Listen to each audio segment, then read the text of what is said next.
a service of CNC Worldwide.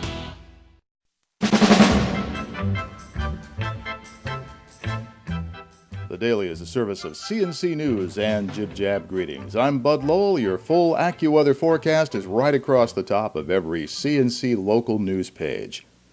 Monroe County politics in the news. County Executive Maggie Brooks is calling on County Legislator Willie J. Lightfoot to apologize for calling the Monroe County Airport Authority Board a room full of crooks.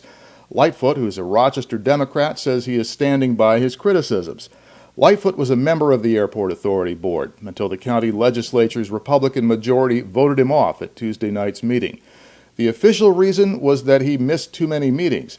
Lightfoot reacted by suggesting this was retaliation for helping point out leadership problems at Monroe Community Hospital and because he has been critical that the airport board is too closely linked to the county administration.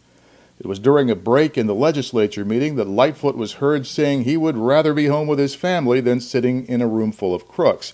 Brooks sent a letter calling for Lightfoot to apologize for doing a disservice to the unblemished reputations of the board members. And County Executive Brooks is calling another claim by Monroe County Democrats a great fairy tale. County Democratic Chair Joe Morelli suggested that Anthony Daniele was replaced this week as County Legislature Majority Leader because he talked about working with the Democrats to look into the problems at Monroe Community Hospital. The hospital was cited in a state health department inspection for an incident in which former director Todd Spring was accused of mistreating a patient. Brooks fired Spring after an investigation. Daniele said he would work with Democrats to at least investigate why the hospital's board was inactive. On Tuesday, Daniele stepped down, citing demands of his family business, and he was replaced by his assistant, Steve Tucciarello. The Democrats issued a statement saying the appearance is that Daniele was punished by his party for speaking out. Brooks and Tucciarello both denied that was the case. Daniele hasn't commented, and Brooks said that is not how she does business. By the way, Monroe Community Hospital does now have a board of directors, something it was supposed to have, but officials never got around to it. Establishment of the 21-member board was approved by the county legislature this week. The 10th annual Ride of Silence through the town of Penfield Wednesday included a special tribute to Fairport High School teacher Heather Boyum. She was killed last year by a passing motorcyclist while riding on the shoulder of Route 250 in Penfield. Some 100 cyclists, including members of the group Moms in Motion, rode in silence in remembrance of cyclists killed or injured while riding on public roads. The Penfield event is organized through the town's recreation department. It's part of the National Ride of Silence program. The two people accused of manslaughter in Heather Boyum's death go on trial Thursday in separate courtrooms. Megan Merkel and her boyfriend Mark Serbo are also accused of drunken driving. Serbo was riding his motorcycle on the shoulder and he was passing Merkel's car on the right when he hit Boyum on her bicycle. The impact flipped her in front of the car and she was killed. Rochester is about to get a Costco store as part of the Citygate project, that long-awaited redevelopment of the old Iola complex, the former city tuberculosis sanatorium. It's been sitting idle for decades.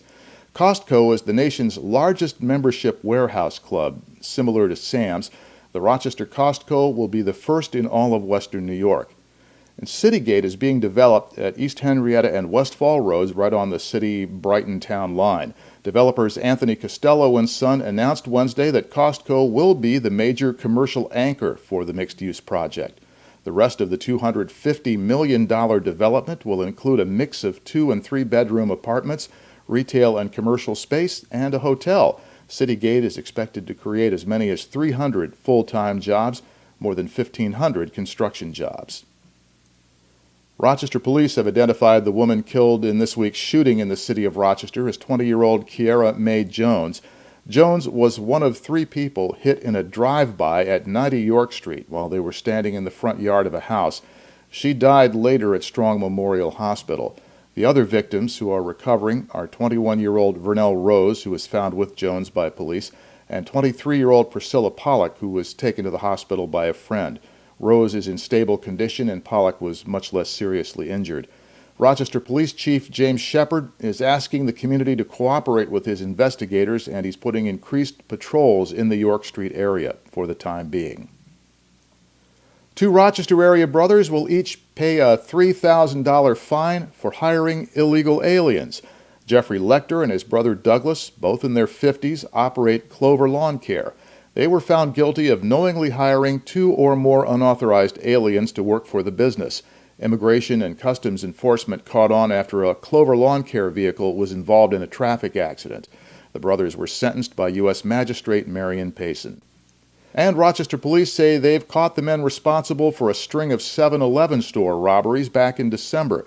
Police say people came forward with tips, and that led them to 18-year-old Phoenix Coley and 19-year-old Brandon Quarismo. Both are charged with robbery and with grand larceny.